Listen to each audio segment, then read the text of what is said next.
यो 2 our 4 rule भने के रहेछ यार हिजो ट्रायलमा गएको सोधेर हैरान भएर रन भुल्लो पर्यो यार म त के हो त यार त्यो भने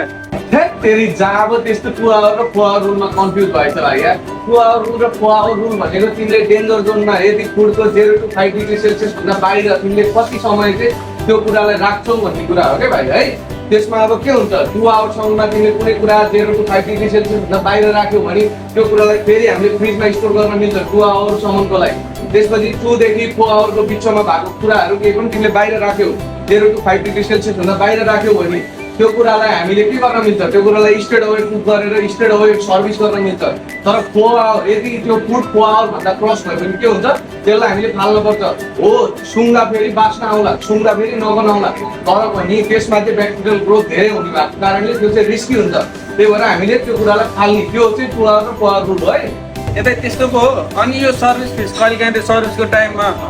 5 डिग्री भन्दा माथि पुगिरहन्छ त्यो चाहिँ के हो त त्यो सर्भिस फ्रिजमा पनि त्यही कुरा लागु हुन्छ भाइ यदि कुनै पनि कुरा 5 डिग्री सर्भिस गर्दा गर्दै 5 डिग्री भन्दा माथि यो सर्भिस फ्रिज पुग्यो भने त्यो कति बेला पुगेको टाइम नोट गर्ने अब त्यो 2 घन्टा भइसक्यो त्यो सर्भिस फ्रिज चाहिँ 2 घन्टा भइसक्यो 5 डिग्री भन्दा माथि पुगेको भने फेरि 2 to 4 आवर रुल्समै फलो गर्ने 2 घन्टा छ भने 2 घन्टाको सामान यतिकै स्टोर गर्न मिल्यो 2 घन्टा भन्दा माथि गयो भने त्यो कुरालाई स्ट्रेट अवे युज गर्न पर्यो त्यसपछि 4 घन्टा भन्दा माथि गयो भने सर्भिस फ्रिजको सबै कुरा फाल्ने तर यदि तिमीले टाइम नोट गर्न भ्याएनौ तिमी सर्भिसको रसमा तिमीले कति बेला फ्रिजको टेम्परेचर चाहिँ 5 डिग्री भन्दा माथि गयो भने थाहा भएन भने take it as a hazard 4 hour भन्दा माथि भयो भन्ने आफैले बुझ्ने त्यसलाई फाल्दिने रादर देन टेकिङ रिस्क है त यतै त्यस्तो भयो अब त जुन ट्रायलमा गयो नि ब्याङ्क टु ब्याङ्क एन्सर भनिदिन्छ अब ल